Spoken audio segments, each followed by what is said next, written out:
23 people on the line, 27 of whom have logged back in already. Oh, wow. Amazing. This is my computer saying connecting to audio. I'm having no luck. I'm seeing green microphones, Roy and Vincent. Yes. Okay, yeah, mine says connecting to audio as well. That's right, Ray? Yes. Oh, I hear Ray. Consuelo's on with her green mic. I don't see that, but if you all see it, I don't have a green mic in front of mine. I don't see a green mic in front of yours. Jamie, Consuelo, say hi. Hi. I don't hear her through my headset though. I got it. Oh, Ray, you're on. Okay, Vincent, it seems that you're on. I'm not on. What I'm wondering if you all want to start from the very beginning. Okay, sounds like a plan. Vincent, do you want to kick it off with an intro? I can try. Whatever you're able to provide is better than nothing. That is, I'm totally online. I'm not getting audio, so I'm not connected to audio. So I'm happy for. Let's see. Do I need to do anything else? I need to make Ray presenter. Yes.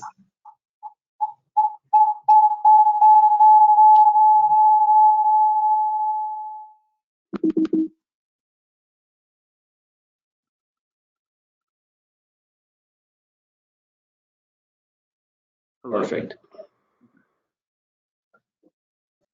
I am still without audio here, but the rest of you, it seems that you have audio, and I don't know what it means in terms of the videos again, but I'm thinking that the best option is to launch back in. Okay. Take it off. What do you say? I'm going to start the recording? Let's do it. Okay, give me 1 second. Oh, it says it is recording.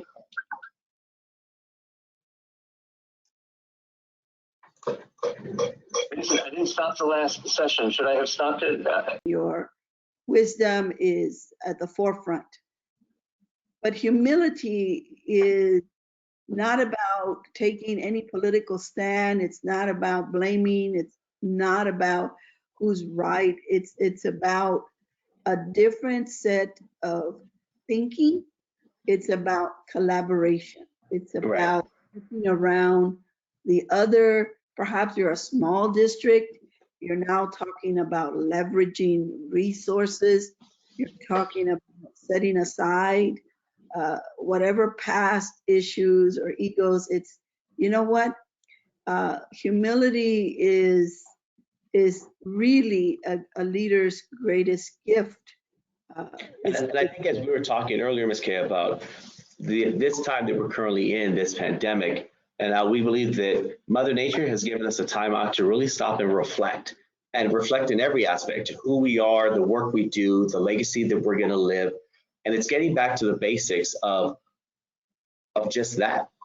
Who will we be? What are we saying about us as a society, as humanity during these times? One of the other thinkings that I'd like for you to, when we end, and we definitely would like for you to come back for part 2, is what are you grateful for? What has come out of this pandemic, this unforeseen crisis, that still, in being humble, you are blessed for, that it's made you stronger, that it's more, it brings to the forefront the saying that we Latinos, Mexicanos know, sí se puede. Exactly. And sí se puede, it reminds me of what you were saying to your team the other day, as I was there with you, Ms. Kay, about you were talking about your dad and how these too shall pass. Absolutely. I was raised by a pastor and a mother that was trying to raise at sometimes, 10, 11 children, an elderly father that was living. So I grew up with an extended intergenerational experience, the abuelito and my dad and my mom and my siblings and in the barrio. And so my dad was a man of faith. And that is one of the greatest gifts he gave me, was that even if I thought that as a little girl, something horrible. He would always remind me of where was my faith. And he would tell me in his word, this too shall pass. Lately I've been writing a lot, and you've been a part of this wonderful experience with me, Roy, because things happen on your way to Los Angeles, and Right. I know you're a minute, but this too shall pass. Yes, ma'am. It's not succumbing or giving in. This courageous leader is going to rise up, is going to leverage his or her talents, is going to look around and be able to be vulnerable enough, Right. to be kind and patient, just like what happened with this webinar. No one happened, but you didn't stop having faith in us. You didn't stop thinking that this message would be important. So think about what you're grateful for. I know that you didn't envision sleeping on my couch. Well, let me give a little backstory, if that's okay. Consuelo and I have been able to travel the country, first off as mentee and mentor, eventually as collaborating together in the work that we do as activists. And the reason why we're so close and I've been able to do this, Consuelo's like my mom. She's not my biological mom, but she's very much like my mom. We first came in contact with each other when I snuck into a hotel. For the listeners who don't know the story, I snuck into a hotel as a homeless teen to grab a meal. And Ms. Kickbush was actually the keynote speaker. And instead of just eating that meal, her words fed my soul. And I think that's what's really needed, Ms. K, during these times. And in the idea of courageous leadership is how do we as leaders feed people's soul, because that feeding of their soul will give them hope. And it's what we need today to come out of this is hope. We need it in our homes. We need it in our school districts. We need it in our government. We need hope. But waking up, sleeping on your couch again, for a quick second, I almost lost hope. But when I rode over and I saw my little, who's now big brother, laying next to me, the same brother who was the 2-year-old when I was a homeless kid that I was caring for, that gave me hope again. So the idea is, where do you find your strength during this pandemic as a leader? Because this pandemic has such a heavy burden, and it was not forecasted. Even though we saw that it was happening in other parts of the world, we never knew what it would be for us, and it has affected everyone. Where do you find your strength, Ms. K? One of the first things that came to my mind is in one of my Consueloisms, which I will share with you on the screen. And it talks about going back and thinking as a leader, you can't know where you're going until you've understood where you have been. No, I know that I have not been through a pandemic, but I know that I've been through tough times in my life. And I think back, and I found my strength in one, my prayers, seeing my father and my mother wake up every day. My grandfather, in fact, just a bit of trivia news, my grandfather prayed 5 hours every day. He would switch knees. So I found strength that here they were, migrant, immigrant, everything that you could say was against them, or they wouldn't with odds.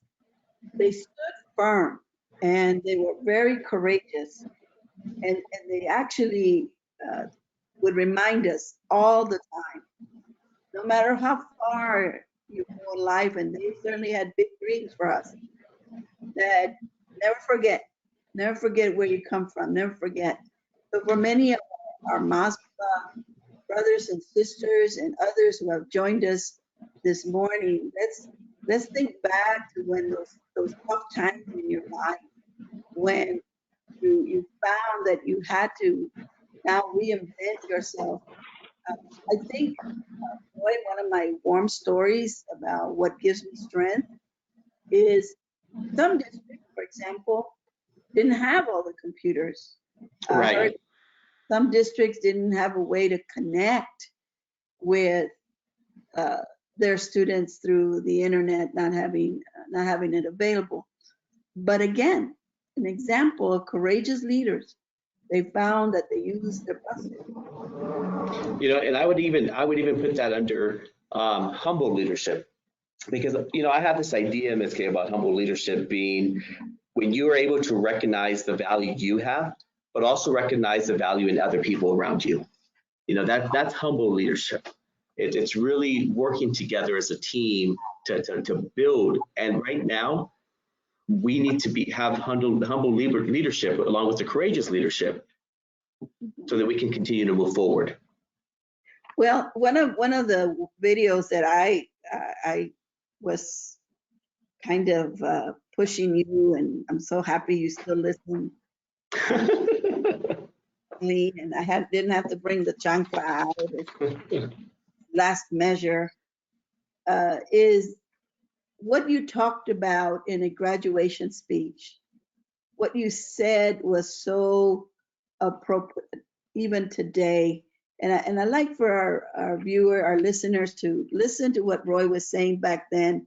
Little did he know that it's still so true today. Please join us. It wasn't until I started this tour that I realized staying hungry wasn't good enough. I must stay humble as well. Not humble in the aspect that I didn't value or acknowledge my worth, but humble enough that I would acknowledge everyone else's worth. As my mentor, Consuelo Kickbush, puts it best, it's not about being a human being, but it's about being human. The idea of staying hungry is not just a journey that I've learned or walked alone. It is a journey that has been walked by many. A journey made by countless individuals who are so hungry to give their family a better life. For some in this room, that individual is you. For others, it is your parents. And for some, it is our forefathers. Staying hungry. It is a hunger that builds a nation. Staying humble is what sustains it. So beautifully said. Thank you.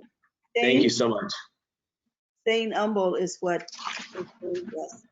So Going on humble leadership, and just to give a little background of that graduation speech, I had just finished a 2.5-year journey where I had circled the entire country and living out of my car on a tour that I was called the Homeless by Choice Tour. Because when I had made it from the streets of San Antonio to graduating, I realized that I wasn't the only kid who had experienced homelessness. And what scares me is that in today's time, because of this pandemic, we're going to have a lot more homeless. And homelessness comes with many different faces. It's not just a person on the street, but it's the couch surfer. It's the families that double up. And so on this journey, I had circled the nation, and that school had asked me to come back. It was in Washington, D.C. Who had asked me to come back and speak at their graduation speech. But humble leadership is even not knowing the impact that you're going to have, but you're doing it because it's what's right. You're making the decision because it was what was right, the right thing to do. And I think about like John Hernandez from East Central ISD, who is feeding hundreds of kids during this time, because I would have been one of those kids. Absolutely. And every one of us has to then look and see, as part of their courageous leadership, is what are my gifts, and am I using those gifts? I want to touch a little bit on the homeless, and there was something in our writing the other day. You said that homelessness can also mean that you are in a home, but yet you are alone. Exactly. And, I'm trying to envision many of us are quarantined. We're at stay at home. We're trying to protect our elders. We're in enclosed quarters. And while we might be so preoccupied with legitimate worries, I mean, we lost our jobs. We may have made some unwise decisions, and now we're having to stretch with what we got. But what about the children? Yes. They are also going through their own stress. They're going through their worries. They may think at first, yay, I don't have to go to school. I now have an all-day recess. That's not quite true. But touch a little bit, Roy, for our members to hear something that was an aha moment, that yes, there may be a home, but you can still feel alone. Well, the two things that I was thinking of was, first off, the children who were already in unstable homes prior to this pandemic, and school was their escape. They had a meal, they had a teacher that might have loved them, they have their friends, and now during quarantine, they're stuck at home. And if the pressure is rising because of lack of food, the lack of finances, the bills rising, how much more stress will these parents go through, and will that kid become the one that takes the brunt of it? And that's why it was so important to me to even address homelessness in these type of forums or in the book that we just written, because of the fact that they don't have voices. Someone has to give them a voice, and it can't just be me talking about it, but we have to talk about it as a community and as leaders. It has to be a subject that we think about at a higher level, because our kids don't know what they don't know. And what you were speaking to right now that was put into the book that we were talking about was, yeah, just because you have four walls, that does not make it a home. Which is why I think that the work that you do in the Family Leadership Institute is so important, because parents are human too. They don't know what they don't know. They just know what's been shown to them. And it's going to take all of us, because yes, we're living in a pandemic, but a new pandemic, because we already were in one. We were in a pandemic of broken homes. We were in a pandemic that was affecting so many of our kids. When we live in a nation where there's an estimated 1.6 million homeless kids identified under the McKinney-Vento, homeless kids, whether that be doubling up, whether that be on the street, hotel to hotel, any displaced child living with even a member of the family that's not their biological parent. 1.6 million, but how many more do we have that have a house and don't have a home? And so here's our opportunity, as we're on the slide, that one of the in our home series today is, it's going to be okay. And if we look at it on a positive side, I always say, minimize the stress, maximize the good. A political leader is going to more conscientious, more intentional, more forward thinking, and it's going to be okay. I can't help but think back again when something would happen and my mom would say, sana, sana, colita de rana. And there are many, many, many other sayings that are hilarious, but they got you away from that feeling of, so as a board member, what can I do to create a little video on Instagram to cheer up my community, cheer up my the kids, and maybe the kids can also Zoom in and be connected, because you know what, it's through laughter, it is through healing that we can remind ourselves that it's going to be okay, that Right. there was a slow start for some districts. It was a climb to find the way to switch and to be virtual learning. Exactly. And that's okay, because there was a huge curve that we all had to go through during this time, a huge curve to understand what we were dealing with. And I know even in some districts jumping through some political hoops, but now's not a time for the political hoops. It's a si se puede time, but that time has to be more than just a bumper sticker.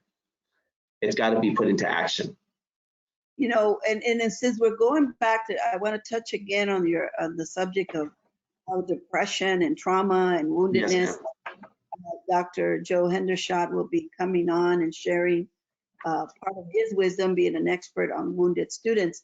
But I know that, again, as to our board members, our superintendents, and all leaders, to put up a resource page on the website of every school district where students can connect, or parents, or even teachers. Teachers can be wounded. Teachers are facing new challenges. Being a mother, I have a daughter that's a teacher. and she's got them in different schools. She's got kids. She has a lot going on. And I just text her and remind her that she's also a human being and that it's going to be okay. And I also think staying consistent with your messages, because Ms. K, you have been in front, and I have been with you even as your intern for 9 years before creating my own company. I have been in front with you in front of so many different people, some of the most elite. I mean, there was a time where you and I were at the governor's ranch in New Mexico, but the very next day we were in the apple orchards of Washington State with our migrant families. And your message has been consistent. Now, don't get upset with me, but before we started this call today, I was actually Googling you again, and I came across a video that is actually one of my favorite videos of you. And it was when you were at the $1 Million Roundtable in Singapore. And so I had Pup, your assistant, AKA my baby brother, Ray, throw it into this webinar. So Ray, will you please play that video for our listeners? So the first and greatest lesson a leader can take today through this humble servant is that recognize that everyone has value. Everyone has value. There is genius in this room. There are people who, for whatever circumstances, have been held back.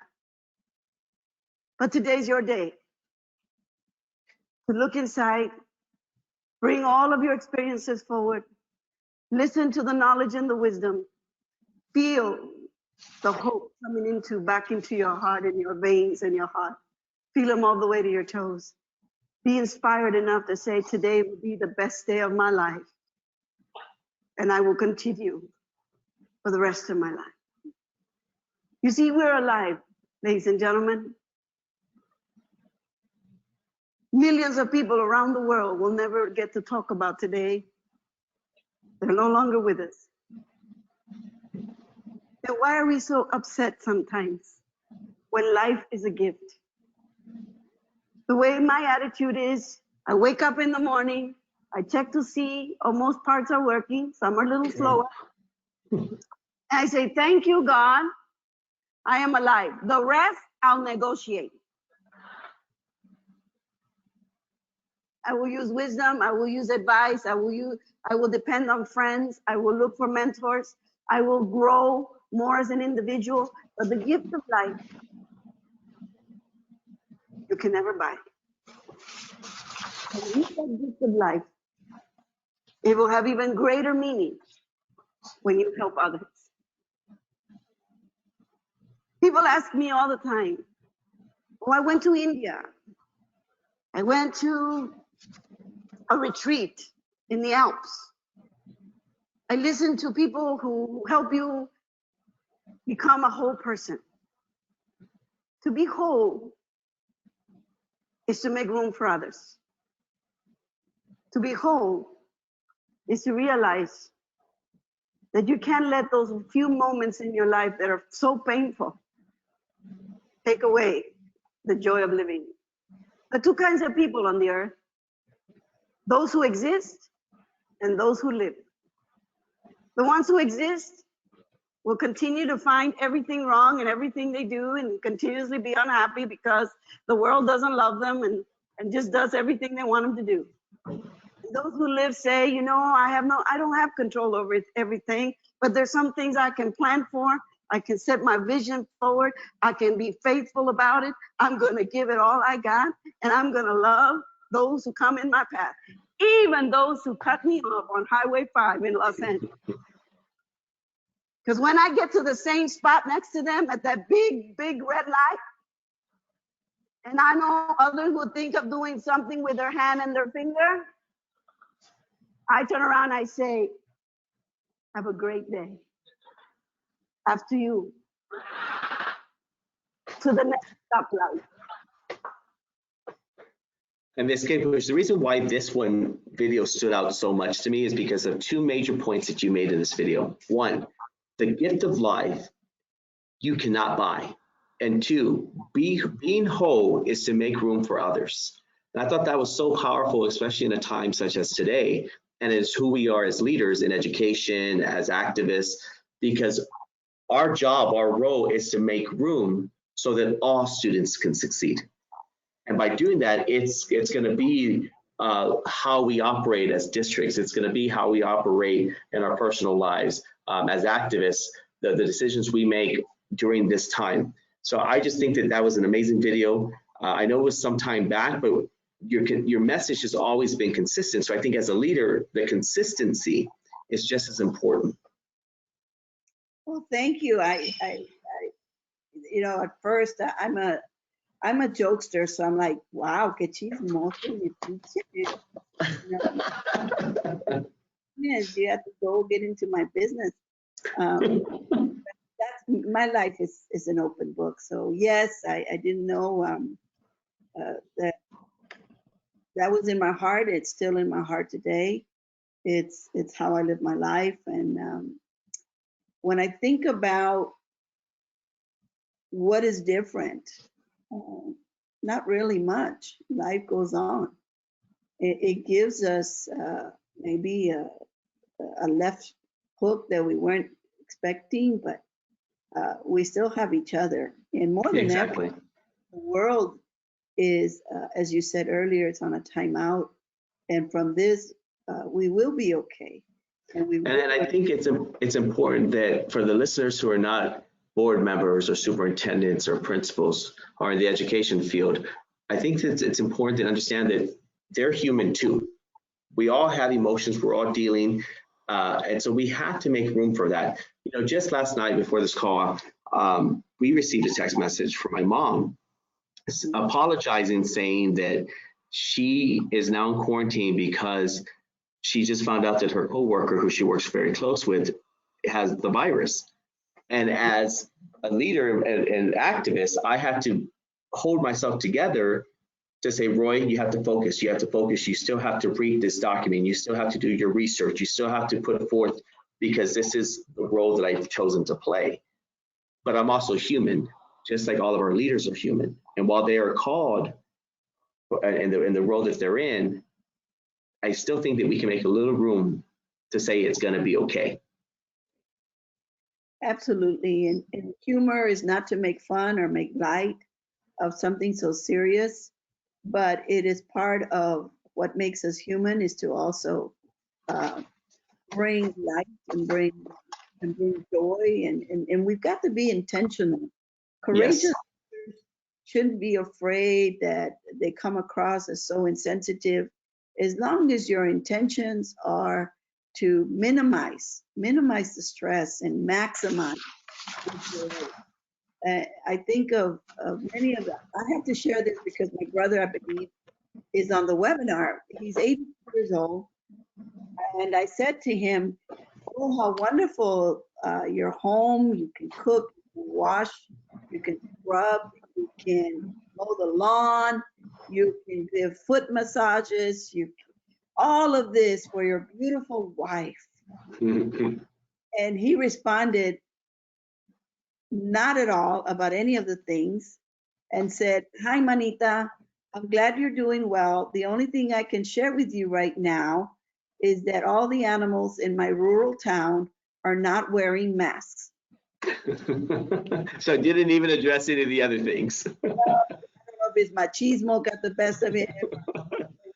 But in other words, my intention was to bring a smile to my elderly brother, to still remind us that our dad was a jokester, and that, yes, our children, even if they see us now more than ever, 24/7, what are you going to do to Right. make it fun? What are you going to do? I mean, we were playing bingo here the other day, using frijoles. And I even said, don't tell the Nevada Commissioning Board. It was just very small wagers, like $3 a piece.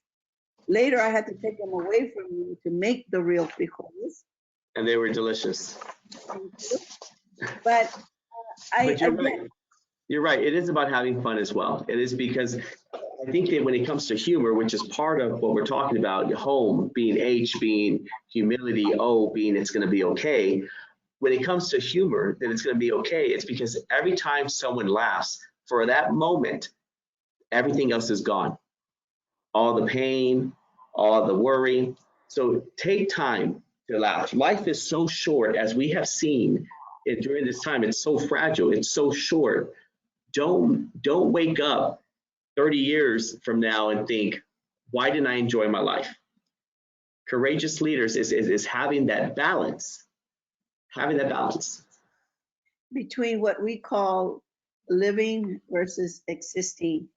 Yes. So one of the things that I think will be a good segue is I think about my mom and and then thinking about what she had to do. Keep in mind, at one time I believe she had up to 11 children. Wow. They had taken custody of my cousins up north as a migrant immigrant family living in 2 boxcars. My dad, struggling with her, what we later found out was depression. And yet, there they were with very little, yet a lot of hope, still a lot of laughter. And there was a moment when my father, the pastor, bringing people over. But what do I do, Mom? How do I feed? And so off we went to the kitchen to get the eggs. And there was the water, the harina, the flour. And imagine, Roy, all that now at Whole Foods, it's called organic. That's funny. But we wanted to. But that actually leads me, Ms. Kay, that reminds me with my grandparents, and I would go and I would cut off the nopales for them. Oh. And take them to my grandma because she loves nopales. No, nopalitos. So, we wanted to put a twist on nopales. And we're calling this nopalitos for our listeners. And perhaps in the next webinar, we can add more of what you were thinking or some of your questions. But let us start with that N. And that N stands for never give up, that our kids are priceless. And that reminds me of what you did for me, Miss Kay, as this broken, homeless kid who everyone saw as a problem child. He was a freshman for his 3rd year in a row. No one really knowing the story behind the story, but yet you never lost sight of who he or what he could do in life. And it wasn't just for me. You've done it for millions, for many, many, many kids, because I think your work has been over 1 million that you've been able to share your message with. But we can't give up on our kids, and especially during a time like this. So, and for Nopalitos, is never give up on our priceless kids. The O, look for that unforeseen opportunity. Some of it call it the SWOT analysis. Cynthia is an expert at doing that type of wonderful work, and which is your strength, your weaknesses, your opportunities, and your threats. But that O, here's a moment to think, like some districts have already thought about Friday.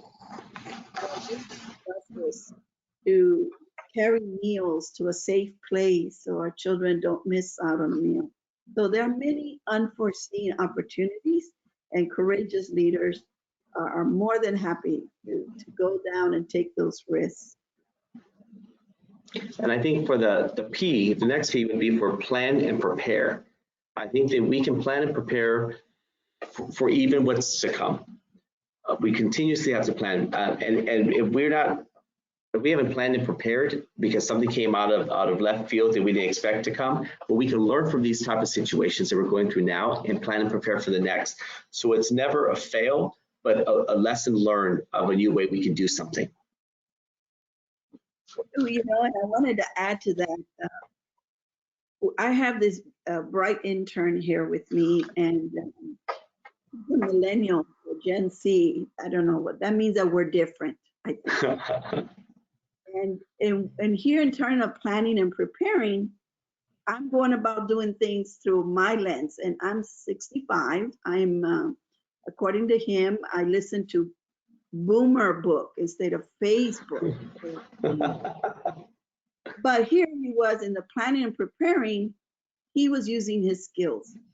And I want to do a shout out to Pop, because using technology, he has moved us forward in planning and preparing and doing webinars and doing I would have never done, and to my teams. And that's a great point. That is a great point for the listeners, is that two generations are merging, because the younger generation has the skills that are needed, but the older generation has the positions, the wisdom, the money to make that happen. We have to come together. So that our actions then create legacy. Our actions of listening, our actions of collaboration, our actions with all of the people that we're surrounded by.